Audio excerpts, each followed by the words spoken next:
Ingram Band Supply in Tulare is a proud sponsor of the Central Valley Music Educators podcast. They offer musical instruments and supplies to schools throughout the Central Valley.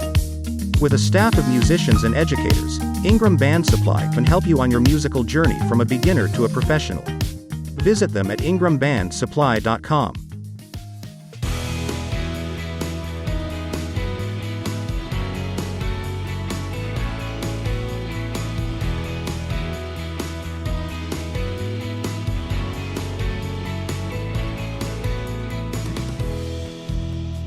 Welcome to this episode of the Central Valley Music Educators Podcast. I'm your host, Rob Bentley. Joining us today will be Jenn McGill, who is the choral director at Hanford High School, as well as the CMEA Central Section choral representative. Also joining us will be Amanda Isaac, who is the choral director at Bakersfield High School.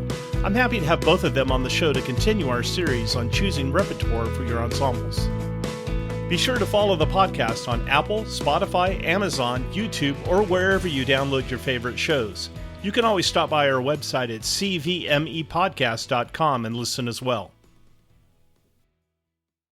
I'd like to welcome to the show Jenn McGill from Hanford High School and Amanda Isaac from Bakersfield High School. Welcome to the show, ladies. Thank you. Thanks, Rob. Thanks for having us today. Jenn, let's start with you. Can you tell us a little bit about your background in choral education? Sure. I got my degree in Ohio at Bowling Green State University and taught 1 year in Ohio, K through 12 music, 3 schools. I was a traveling teacher, and then moved to California, taught 4 years in Moreno Valley and did show choir and class piano.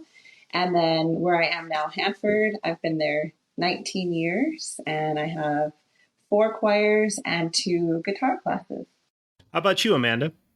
I'm a product of Kern County. I was born and raised down here. And though I did my university training at Chico State up north, and then did a Kadai certification through McNeese State University in Louisiana.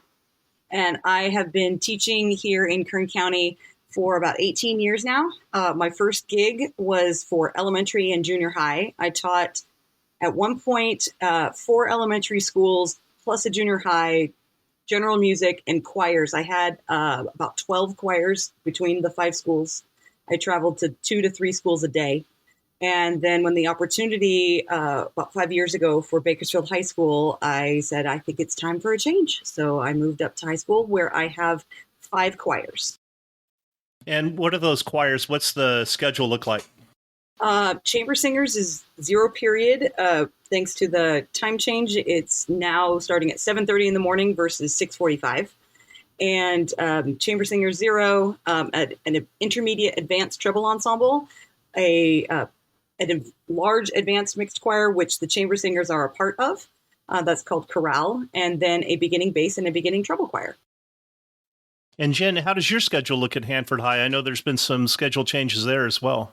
Yes, I start my morning off. I have 1 advanced guitar class, and then I have a beginning soprano alto choir, an advanced soprano alto choir, a tenor bass choir, chamber singers, and then a beginning guitar class. So in this series of episodes, we're focused on choosing repertoire for your groups, but I would imagine at the beginning of the year, most of the process of selecting repertoire is just getting to know what you have. So Jenn, what are some things that you do at the beginning of the year in particular to kind of assess where your groups are at? I think the most important thing is to start off with the basics. So we spend the first few rehearsals just talking about vowel production and doing fun warm-ups just to get them singing.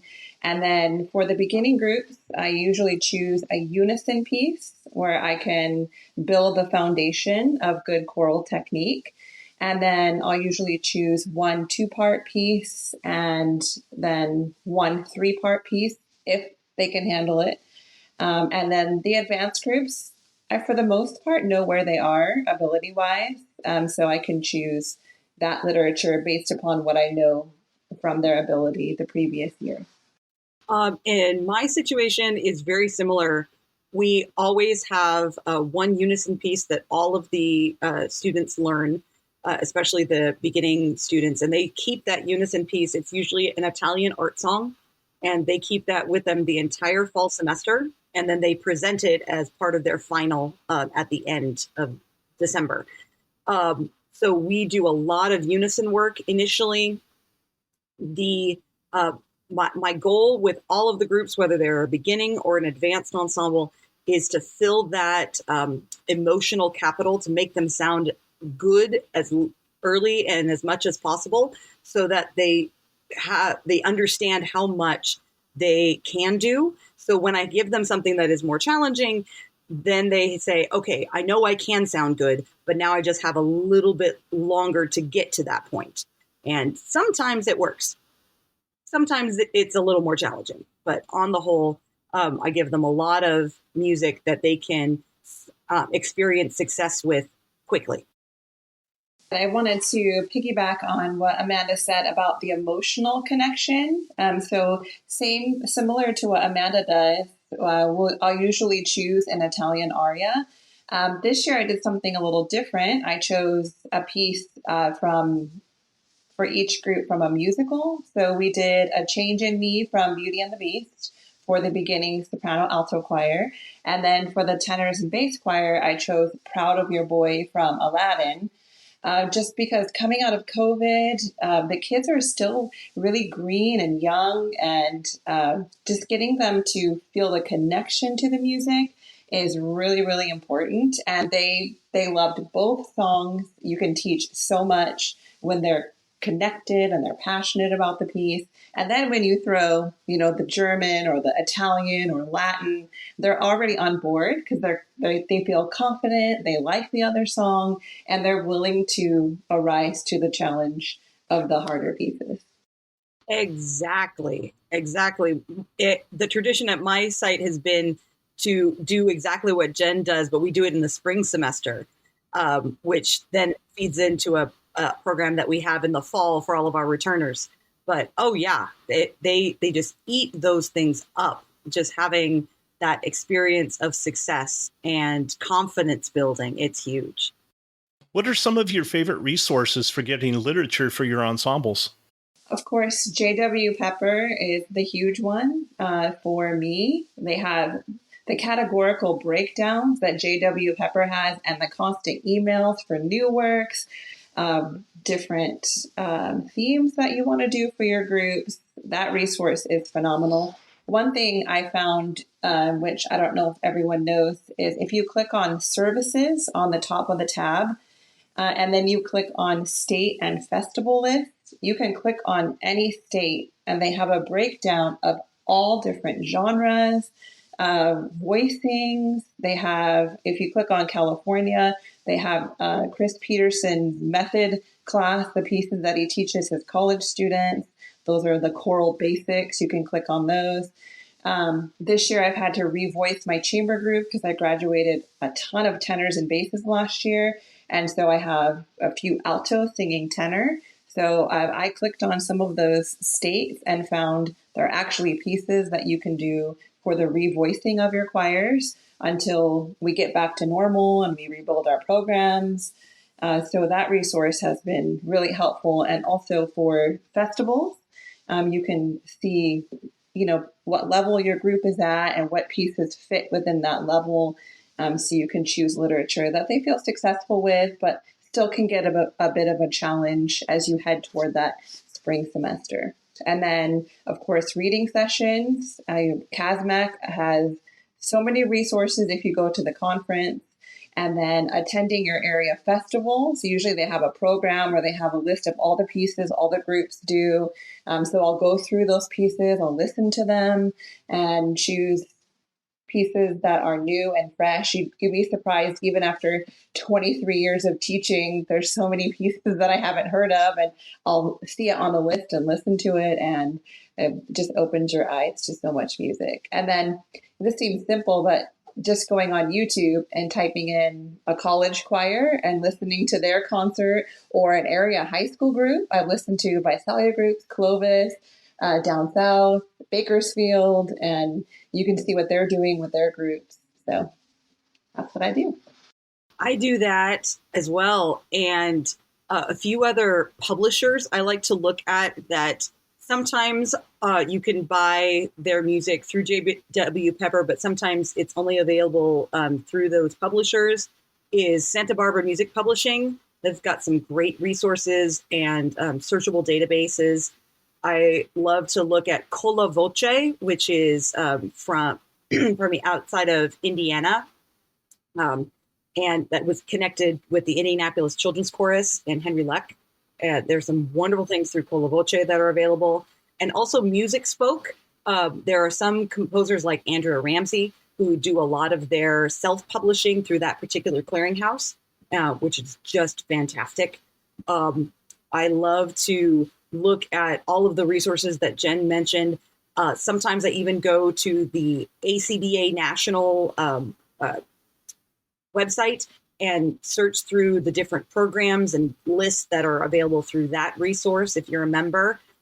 And I do the same thing through the Organization of American Kodály Educators, OAKE. I look at what has their national children's choirs have done. And sometimes you can take those pieces and revoice them, just like Jenn was saying, to make them fit your choir. When I was teaching junior high, I revoiced things all the time. I would take a 3-part treble piece and rearrange it to make it fit my changing voice ensemble, because it was about how can I make the students sound great and give them a wonderful musical experience at the same time. So who are some of your favorite composers, Jenn? Who are some of your favorites?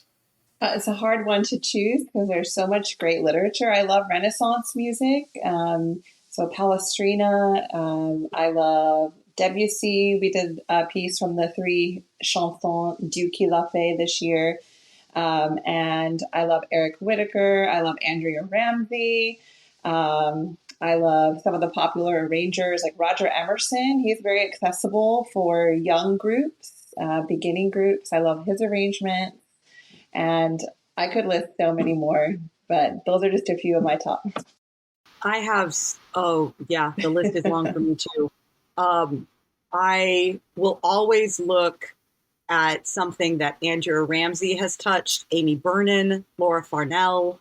I will look at things that Ruth Elaine Schramm has arranged or written. Rollo Dilworth is wonderful standards. Something that I was sharing with Jenn earlier is that I'm challenging myself this year to kind of go back to those quote unquote standards because I have frequently chosen things that are not as well known. It gives me a little bit of professional cover, and it's time for me to not do that because it does a disservice to the students because they're not learning those quote unquote standards in the choral literature. And that's the whole gamut. It's not one particular time period. So rediscovering the joys of doing Moses Hogan and William Dawson and Chester Harrison, along with Andre Thomas and and Rosephine Powell, so many things and so many composers where we get to dig a little bit more into their pieces. And the students all of a sudden go, oh, there's lots of recordings of this. And we go, yeah. So now let's learn from those recordings how we can apply that into our own performance. I know that in choosing music, you can research all you want. You can get the score in front of you, and you think it's going to sound great when you're listening to it in your head. And then you get in front of your group, and maybe you have some second thoughts about that selection. So think about it for just a second. I want you to think about maybe a piece that you chose and you thought for sure this was going to be an awesome piece for your group. Got out there and either after a few rehearsals or maybe you even made it to a performance and it just wasn't quite what you thought it would be. Jenn, tell us. We want to know. Oh my, this is probably, 11 or 12 years ago. We tried Sleep by Eric Whitacre.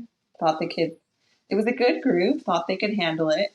And about 4 weeks in, you just know, you're like, this is not going to happen. But they wanted to do the piece so bad. So we performed it at festival and it was scary. But they loved the piece. They loved the challenge. So sink or swim. I allowed them to perform it, and it was a learning lesson. We ended up doing it, ironically, right before COVID and the shutdown. And that ensemble in 2020 was performing it beautifully, and they shut down the festival the day before we were supposed to perform it. So we never got a chance to perform it. So I feel like at some point in my career, I will do it again and we will be successful. So I taught junior high for over a decade.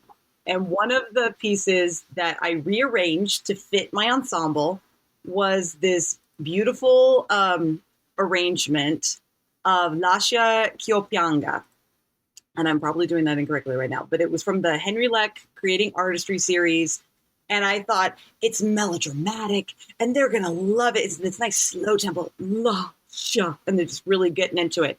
And these kids were not having it. But I was determined that they would do this. And by the time we got to the end of it, I was like, I'm never doing this ever again. Never again. There's nothing wrong with the piece. It just did not fit the students. It was like the Cinderella shoe in Into the Woods where you're trying to like not, it just wasn't pretty. So it was not my finest hour. And it's funny, as you move along in your career, you know within a day or two if the students like a piece. So now if they don't like it, I just cut it and I pick something else because it's not worth the pulling of teeth to get them. It was about that time when I finally got the wisdom to really share my formula, my programming formula with the students and say, okay, I need this kind of a piece and we need this kind of a piece and this kind of a piece. Here are 3 options in each one of those slots. And I would take a day and we would just listen and then they would build their program. And it really helped. Didn't solve all the issues, but it helped with the buy-in to have them understand that there's a reason why the crazy lady waving her arms in front of us chooses this stuff. And so how can we have a bit more buy-in to the program? Definitely some words of advice. To close things out, we have a lot of new music educators in our area. And hopefully with Prop 28 passing, hopefully in November, we'll get some more, yeah? Yeah. Wouldn't that be wonderful? You can get that accompanist, Amanda. Oh, for the love. I will do almost anything. If someone's listening and they can play the piano, I am dying for a collaborator at Bakersfield High School. I would love to work with you.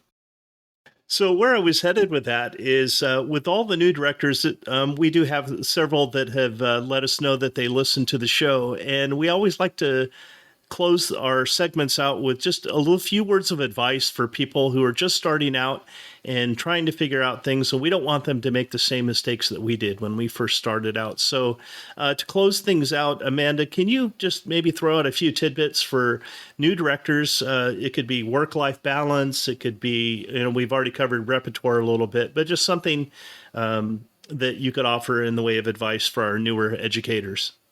If something isn't working, stop and go reevaluate. Back up a couple of steps, break down what you're trying to get them to do. I have a student teacher this term, and she is wonderful. And she says, okay, I want to do this. I want to do this one thing, this composition thing with the students. I'm like, okay. She says, well, they should be able to do this. I said, yeah, but what do they need to do before that? And so she said one thing. I said, well, what's before that? And before that, and before that, to really break down to almost the babyest of baby steps. Because if you can string those experiences together in a way that builds on their success, they will be more successful, you will be more successful, and it will be smoother for everyone. You will have times that things will not work. Just stop and move on, and then go back and reevaluate. I think that's one of the biggest things. And laugh. Find times to laugh at yourself, with your ensemble. If you can build in a little bit of that, I try again. I tell that's a common phrase in my classroom. I say it for myself, to the students. Nope, try again. And it acknowledges their efforts and also tells them that they're not done yet. So we have to keep that growth mindset. So it can be helpful that way. I love what Amanda said. And I want to say, just to encourage directors, it is okay to fail also. We've all been there in our career. I think the biggest thing I've learned is to network and to get out there and watch other groups, watch other great conductors, what they do, go to the honor choir events, attend conferences. I've sung in the Fresno Master Chorale, the Visalia Community Chorus. I've learned a lot through watching Dr. Hamry, John Sorber, Dr. Earnhardt, those wonderful Central Valley conductors. My friends, my colleagues, go visit one of them and watch what their rehearsal techniques are, how they run rehearsal. And if I can say anything, it's just get out there, because the more you observe, the more you take your kids to festivals and watch other groups and what other programs are doing, the more you learn along the way. And you never stop learning. I feel like the older I get, the less I know. And really at the heart of it, you're making a difference in these kids' lives. You're exposing them to great music. You're taking them out into the community, and you'd be surprised how many lives you touch, even though we worry in our heads, like, does it sound good? Am I doing everything that I possibly can? We are making a difference, and just keep doing what you're doing, and you're going to make it. And the kids are going to appreciate you along the way, every step of the way. Absolutely. I love, one of my favorite things are networking. I learned so much by watching my colleagues, and I go, I never thought of it like that. Thank you. And I take it, I literally put my hand up, I grab it, and I put it in my pocket. And we go, yes, and I'm not stealing, I'm learning, I'm growing, we're stretching. When my students go and see other either festival experiences or festival choirs where everybody's all mashed together, it's amazing how much they come back and say either, oh, I really liked what so-and-so did, and I really liked this, or, oh, wow, miss, it really does make a difference. All that stuff that you really talked to us about. Oh, I noticed it. And I'm like, yeah, I do know what I'm talking about. They won't believe you. Like Jen and I have been doing this for around 20 plus years, and they still don't trust us. So if you're new, they're not going to trust you either. And it's okay. We're all here cheering for each other. And it's just a wonderful, challenging, and ultimately really rewarding field. Stick with it. It's going to be okay. And when you have a rough day, call one of your colleagues. Call them and just vent. And just say, I need a vent right now. And we go, okay, we got you. Because that's how it works. Someone was there for the senior mentors in the field, and it's our turn to help you out too. And we do it for each other all the time.